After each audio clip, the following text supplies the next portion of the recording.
요한복음 12장 20절입니다. 20절부터 33절인데 제가 20절 먼저 읽습니다. 이제 오늘 이 본문 말씀은 하늘의 미리 되신 예수님에 대한 이야기입니다. 여기 20절에 명절에 예배하러 올라온 사람 중에 헬라인 몇이 있는데 이 헬라인이 찾아왔다 하는 것으로 시작을 합니다.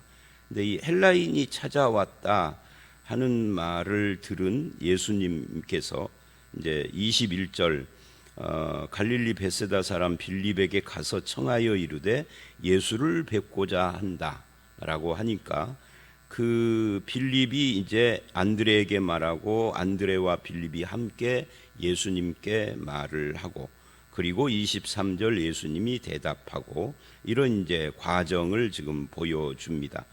그러니까 헬라인이 찾아왔다는 말을 듣고 예수님이 보이신 반응이 23절부터 28절까지의 내용입니다. 근데 이 23절로 28절 그리고 28절서부터 29절은 하늘의 반응이죠. 하나님의 소리가 들렸죠. 그리고 30절로 33절은 그것을 설명하시는 내용이고요. 그리고 34절로 36절은 이 요한복음 전반부의 클라이막스라고 부르는 곳입니다. 이제 이렇게 이어져 가는데 23절로 28절 말씀을 보면 예수님의 반응이 영광이라고 그래요. 영광스럽게 하옵소서. 또 이 때를 면하여 이런 말도 하고요. 그렇게 예수님이 십자가에 대해서 영광이다라고 표현을 하는 거죠. 근데 왜 이런 반응을 보이고 있는가 하는 것을 우리가 좀 생각을 해봐야 합니다. 첫 번째는 헬라인이 찾아왔다라는 말을 듣고 이렇게 말씀을 하시는데 이거 좀 우리가 그 배경을 모르면 오버한 거 아닌가 이런 생각이 들어요. 그런데 이 헬라인들이 찾아왔다라는 것이 굉장히 중요한 내용입니다. 왜 중요한 내용이냐면 스가랴 8장 20절로 23절에 보면 이 메시아 시대에 대한 예언의 말씀이 나오는데 거기에 보면 메시아 시대의 특징이 바로 이방인들이 예수님을 찾아오는 것이라고 되어져 있어요. 그것을 여호와의 날의 특징이라고 이렇게 이야기를 합니다. 그러니까 예수님은 지금 스가랴 8장의 예언의 말씀을 기억하시는 거죠. 그 예언이 드디어 성취되고 있다. 그러니까 이제 이 예언이 성취되면 어떻게 되느냐 하면 스가랴서에서는 스가랴의 그 예수님 예언의 핵심 중에 하나가 바로 예수님이 십자가에 돌아가시는 거 이야기하는 거거든요. 근데 그것의 출발점 같은 이방인들이 찾아온 이야기를 하니까 그래서 예수님이 반응을 보이는 것인데 그 반응이 이 23절부터 28절의 반응의 중심 그 표현, 중심 단어가 뭐냐면 이때라는 말과 영광이라는 단어입니다. 23절을 보면 인자가 영광을 얻을 때가 왔도다. 그래서 영광과 때라는 단어로 그거를 표현을 하죠. 그리고 27절에도 이때라는 말과 28절에 영광이라는 말이 또 함께 나와요. 그러니까 이 때와 영광 이게 아주 중요한 단어로 여기에 나오고 있는 거죠. 그래서 인자가 영광을 얻을 때라고 하는 이것이 도대체 뭐냐라고 할 때 그게 바로 십자가 부활, 승천, 성령 보내심. 어제 말씀드렸죠. 이 구속사의 사건. 바로 그거 이야기를 하는 겁니다. 근데 이 사건을 이게 영광이라고 표현을 하는데 그거는 하나님이 정하신 때에 되어져야 하는 거예요. 임의로 요즘은 조금 날씨가 추우니까 안 되겠어. 날씨 따뜻할 때 해야지. 7월 달은 너무 더워. 그러니까 5월 달쯤이 적당할 것 같은데 이렇게 되는 것이 아닌 거죠.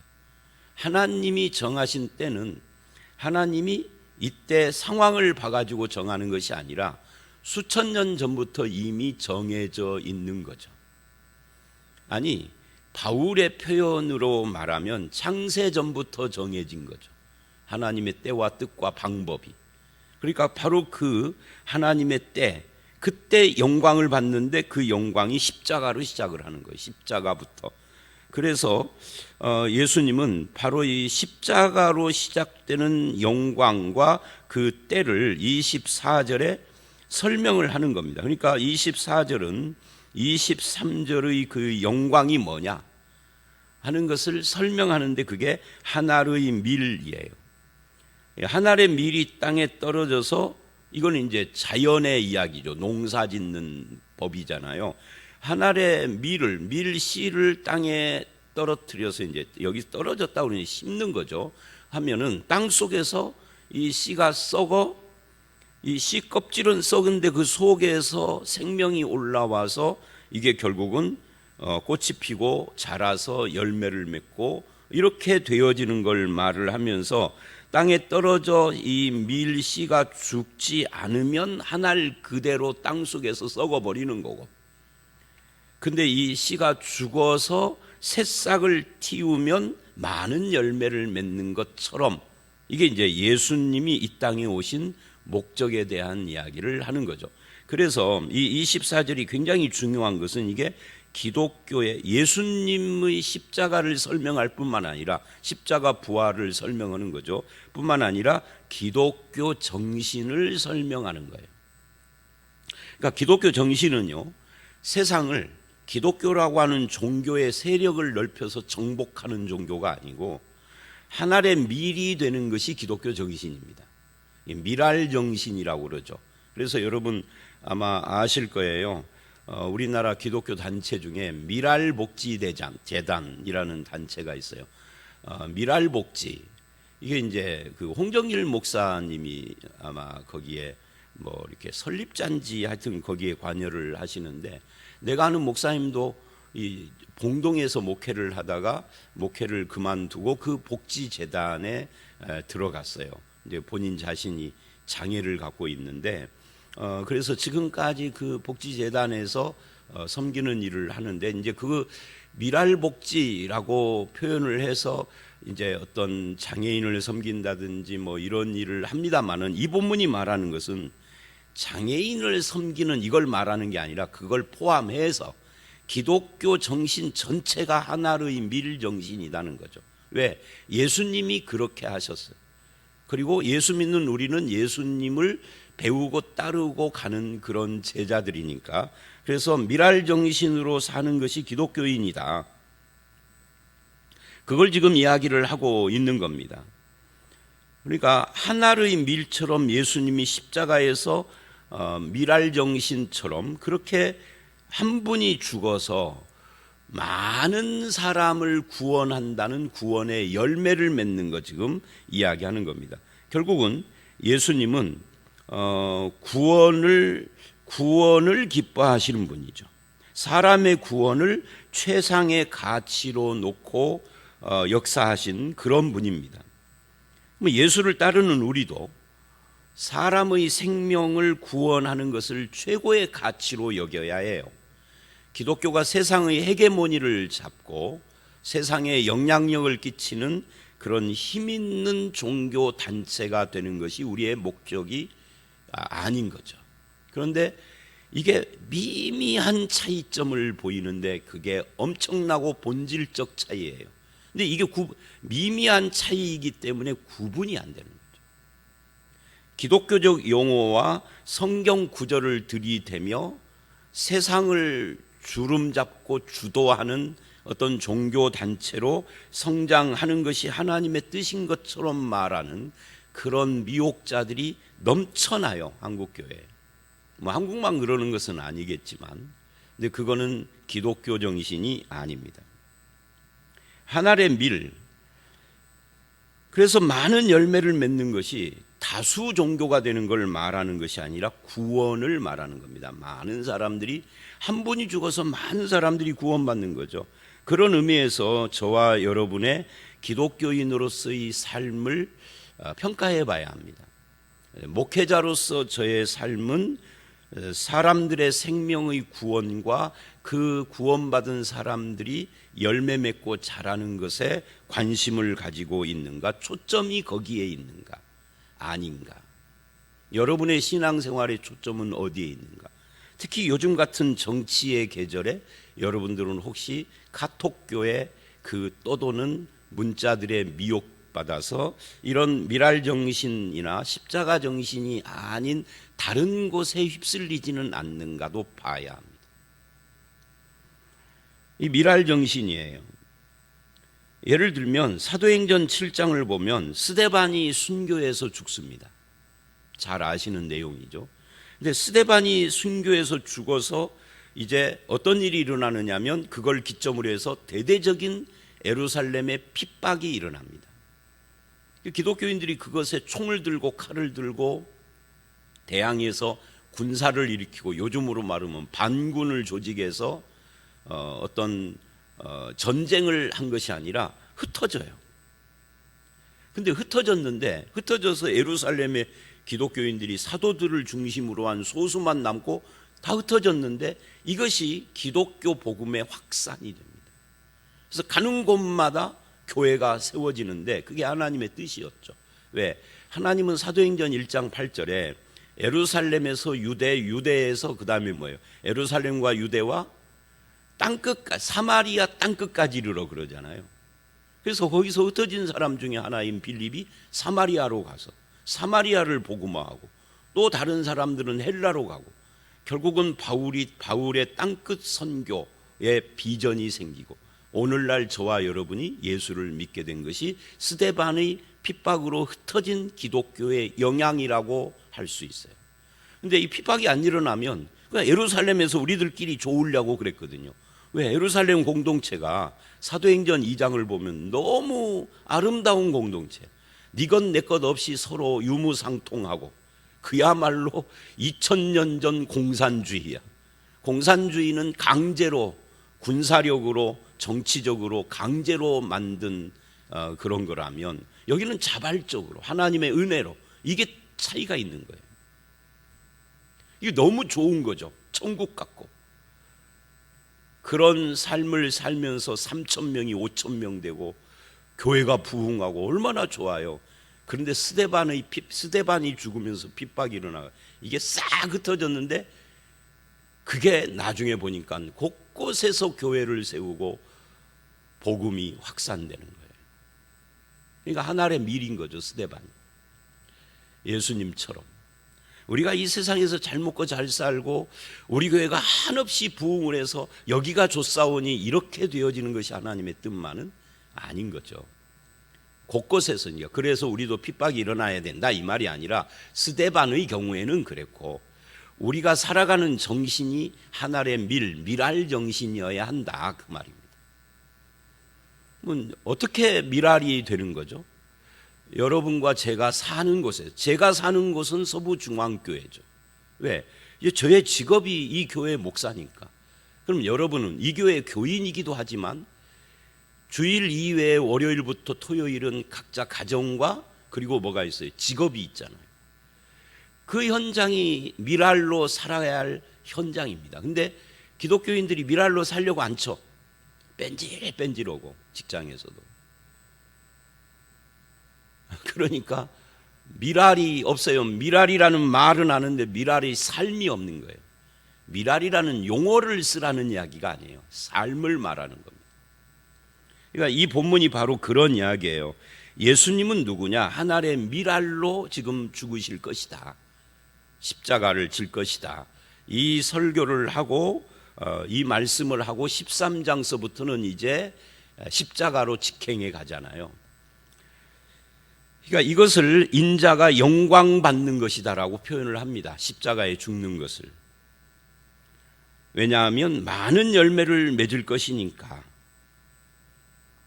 그래서 미랄정신, 이걸 지금 이야기를 하고요. 25절, 26절을 보면 이렇게 말을 합니다. 이제 예수님 이야기가 24절까지라면 그것을 오늘 우리들 예수 믿는 사람들에게 적용시키는 거예요. 이 미랄 정신을. 자기 생명을 사랑하는 자는, 그러니까 우리 인간을 말하는 거죠. 잃어버릴 것이요 이 세상에서 자기 생명을 미워하는 자는, 이게 우리에게 적용하는 거예요. 영생하도록 보존하리라. 자기 생명을 미워한다라는 이 미움이라는 표현을 오해하면 안 됩니다. 애착, 내 생명의 애착 때문에 미랄로 못 사는 자와 미랄로 사는 자, 이걸 지금 이렇게 표현을 하는 겁니다. 그러니까 우리도 미랄로 살아야 된다. 그게 뭐예요? 예수님을 섬기는 것이다. 26절이죠. 사람이 나를 섬기려면 나를 따르라. 이 나를 따르라가 뭐예요? 너희도 미랄이 되라. 그런 이야기죠. 나 있는 곳에 나를 섬기는 자도 거기 있으니 사람이 나를 섬기면 아버지께서 그를 귀히 여기시리라. 자, 미랄이 되면은 어떻게 된다는 거예요? 내가 미랄로 살면 자손 대대로 복받아서 떵떵거리며 살 것이다. 이렇게 말하지 않고 하나님이 귀히 여길 것이야. 이렇게 말을 한다고. 그러니까 여기서도 오늘날의 현대 기독교와 성경이 말하는 것이 다르다 하는 것을 보게 됩니다. 귀히 여기리라 그러는 거예요. 이 미랄 정신은 겸손과 희생과 섬김 정신이죠. 사람의 영혼을 구원하고 세우는 사랑이죠. 근데 그런 정신으로 살면 너는 비록 이 땅에서 좀 희생을 해도 네 자손은 잘 먹고 잘 살 거야. 그게 아니라 아버지가 귀히 여길 거야 라고 말한다 그 말이에요. 이게 기독교를 향한, 기독교인을 향한 하나님의 약속입니다. 하나님이 너를 귀히 여길 것이다. 그런데 그렇게 살아야 하는 우리가 과연 미랄 정신이 있는가? 그래서 23절로 26절까지 이 미랄 정신에 대한 이야기입니다. 그리고 이제 27절, 8절 여기 보면 지금 내 마음이 괴로우니 무슨 말을 하리요? 아버지여 나를 구원하여 이때를 면하게 하여 주옵소서. 그러나 내가 이를 위하여 이때에 왔나이다. 이때라는 말을 두 번이나 반복하죠. 이 말씀을 잘 보면 이 말씀은 마치 공감복음에서 겟세마네 동산 기도하고 유사한 그런 기도입니다. 그죠? 겟세마네 동산에서도 똑같은 기도를 했잖아요. 거기서는 이때라고 하지 않고 이 잔을 마시지 않으면 좋겠는데 인간적인 생각으로는 아버지의 뜻이 잔을 마시는 거라면 아버지의 뜻대로 하옵소서. 이게 이제 겟세마네 동산이에요. 내 뜻대로 마옵시고 아버지의 뜻대로 하옵소서. 근데 여기서도 똑같은 이때를 면하여 주십시오. 내가 참 괴롭습니다. 왜 괴롭죠? 십자가가 뭔지를 아니까, 인간적으로 그게 얼마나 고통스러운 것인지를 아니까 면하고 싶어요. 괴로워서. 그런데 내 뜻대로가 아니라 이게 이 때를 면하는 것은 내가 원하는 것인데, 그런데 내 뜻대로 하지 마시고 내가 이를 위하여 왔습니다. 그러니까 내가 이 땅에 하나님으로부터 보내진 성자 하나님이 사람의 몸으로 온 이유가 바로 이때 이 십자가, 이 미랄이 되는 이것인데, 그걸 내가 면하고 싶은 인간적인 소원은 있지만 이것이 나의 사명입니다 라고 말을 하는 거예요. 이거 아버지의 뜻을 말하는 거죠. 그리고는 28절에 아버지의 이름을 영광스럽게 하옵소서. 말하자면 하나님 뜻대로 하라는 이야기입니다. 그래서 오늘 본문은 이 때와 영광이라는 말이 계속해서 반복되고 있다 하는 것을 알 수가 있습니다. 우리는 여기에서 하나님의 섭리의 뜻이 작동하는 때와 그리고 나의 고통의 때라고 하는 것이 서로 겹치고 있는 것을 봅니다. 나는 고통의 때지만 그 때가 하나님의 섭리의 뜻이 이루어지는 때입니다. 그래서 우리는 나의 고통의 때라고 하는 이 현실에 대한 그런 현실을 보는 것과 여기에 하나님의 뜻이 있고 하나님의 때가 작동하고 이게 하나님의 영광이라고 하는 이 하나님의 섭리에 대한 인식, 말씀을 근거로 하는 이 둘이 겹칠 때 고민이 될 수는 있으나 하나님의 섭리의 때와 뜻을 붙잡는, 이게 이제 신자의 선택인 거죠. 예수님도 그렇게 그 길을 갔습니다. 이게 하나님의 섭리구나, 이게 하나님의 뜻이었구나. 그러면은 그때를 위하여 내가 왔으니 하나님, 나는 고민스러운 부분이, 이게 고통스러울 테니까 있지만 아버지의 영광이 드러나기를 원합니다. 십자가를 지겠습니다, 그 말이에요. 그랬더니 하늘에서 소리가 들린 거예요. 28절 하반절이죠. 그래서 이제 우리는 이제 그 하늘에서의 소리를 보기 이전에 예수님의 기도하고 우리들의 기도의 차이점 한 가지를 생각을 해야 합니다. 우리들의 기도는 내 뜻과 내 주장을 하나님께 계속 강조하는 형식의 기도가 많아요. 그리고 또 이런 것도 있죠. 이제 이런 기도, 그러니까 이제 목사들을 향해서 성도들이 하는 평가 같은 건데, 김 목사 기도는 왠지 김 목사님 기도는 힘이 없어. 내 최 목사 기도는 힘이 있어. 힘이 있다라고 하지 않고 능력이 있어라든지 그런, 어떤 기도를 그렇게 평가를 하느냐면 이 김 목사 기도는 하나님 아버지, 이 형제를 위해서 기도합니다. 하나님께서 이 형제를 불쌍히 여겨주시고 뭐 이렇게 하는 그런 기도. 근데 최 목사 기도는 아버지여 이렇게 하는 기도. 아버지여, 이 형제에게 붙어있는 귀신이 어쩌고 떠나가고 주의 권능의 역사로 막 이렇게 하는 기도. 내용의 차이보담도 그런 걸로 목사의 기도를 평가하는 교인들이 너무 많아요. 한 99%는 그러는 것 같아요. 그래서 목사들이 흔들리죠. 그래서 목사 안수만 받으면 머리부터 스타일을 바꾸죠. 어떻게 해요? 저처럼 이렇게 머리를 하는 것은 목사 스타일이 아닌 거예요. 올백으로 올려야죠. 왜요? 나이도 좀 먹어 보이고 권위도 있어 보이고, 대선 주자들처럼.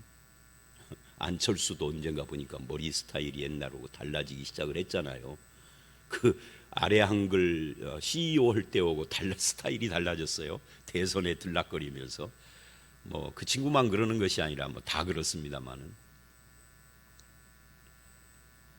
왜? 능력 있어 보이고 위험 있어 보이고 뭔가 있어 보이고. 근데 목사들만 그러나요? 아니죠.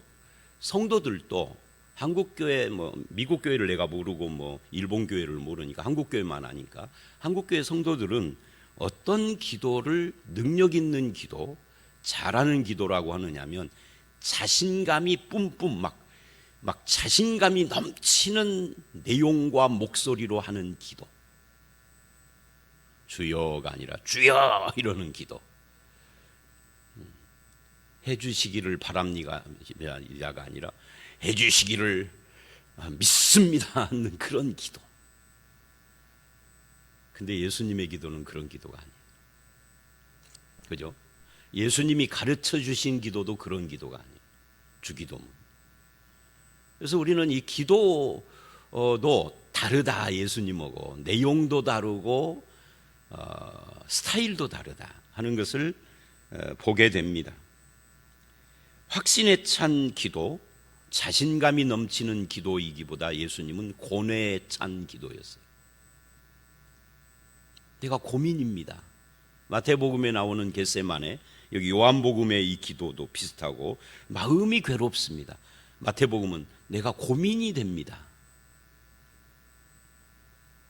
고뇌에 찬 기도. 그렇지만 우리들하고 예수님하고 뭐가 또 다르냐면, 우리는 자신감이 막 넘치는 목소리와 내용으로 기도를 하고, 기도 끝난 뒤에는 기도하고 아무 상관없이 살아. 자기가 기도한 내용하고 반대로 살아. 그잖아요. 기도한 내용대로만 살면은 한국교회가 이럴 리가 없거든요. 예수님은 고뇌에 찬 기도를 했는데 기도 끝난 뒤에는 십자가로 직행을 해요. 주저하지 않아. 완전히 다르죠, 우리하고. 어떤 기도가 옳은 기도인가요? 그래서 이 본문에서 우리가 그런 것을 봅니다. 이 자신에 찬 기도 중에 하나가 야베스의 기도 같은, 이 성경 역대하 10장에서 말하는 야베스의 기도는 그런 의미가 아닌데, 미국에서 쓴 책 한 권이 번역돼서 한국교회를 강타한 뒤에 이게 완전히 야베스의 기도가 의미가 아주 이상해져 버린 거죠. 그래서 막 그냥 그저 축복하면서 뭐 지경을 넓히고 하면서 그렇게 기도를 했는데, 기도를 하고 사는 삶은 하나도 영향력 있어 보이지 않는 삶을 살아요. 자기 이익에 매몰돼 가지고 약삭빠른 기독교인이 되어 있는 거죠. 예수님은 십자가의 길을 걸어갔는데. 그래서 오늘 이 본문에 하나의 밀이라고 하는 이 미랄 정신이 우리들의 신앙생활 곳곳에 영향을 미치는 겁니다. 하늘에서 소리가 났어요. 내가 이미 영광스럽게 하였고 또다시 영광스럽게 하리라. 그래서 곁에 있는 사람들이 천둥 소리가 울렸다, 아니다, 천사가 말을 한다 라고 분분한데, 예수님이 이렇게 말을 해요. 30절, 이 소리가 난 것은 나를 위한 것이 아니요 너희를 위한 것이다. 나를 위한 것이 아니다. 예수님은 하늘에서 소리가 나고 말고 그거 중요하지 않았어요. 근데 너희들을 위하여서 그렇게 하나님께서 배려를 했다라고 설명을 했습니다. 그리고 이제 31절로 34절 3절에 오늘 말씀의 결론입니다. 이 31절로 33절도 중요해요. 왜냐하면 앞에 하나의 밀과 이때와 영광, 이게 다 십자가를 이야기를 했는데 31절로 33절은 십자가 부활의 또 다른 장면, 또 다른 의미에 대하여서 아주 중요한 심각한 내용들을 말을 합니다. 이렇게 말을 하죠. 이제 이 세상에 대한 심판이 이르렀으니 이 세상의 임금이 쫓겨나리라. 이 세상 심판, 그게 뭐예요? 이 세상 임금이 쫓겨나는 것이 이 세상 심판이다. 최후의 심판은 재림 때인데, 예수님 초림 때에 바로 앞에 지금 다가온 십자가, 이 십자가 부활이 이 세상 심판이고, 그것이 이 세상 임금이 쫓겨나는 것이, 이 세상 임금이 누구죠? 그게 사탄이에요. 사탄은 언제 쫓겨나나요? 내가 땅에서 들리면이에요. 그게 32절이죠. 내가 땅에서 들리면 이 세상이 심판을 받고 사탄이, 즉 이 세상 임금이 쫓겨나고 사람들을 내게로 이끈다. 즉 사람들을 구원한다. 사탄이 쫓겨나는 것과 사람이 구원받는 것이 같은 의미를 가진 양면이라는 거죠.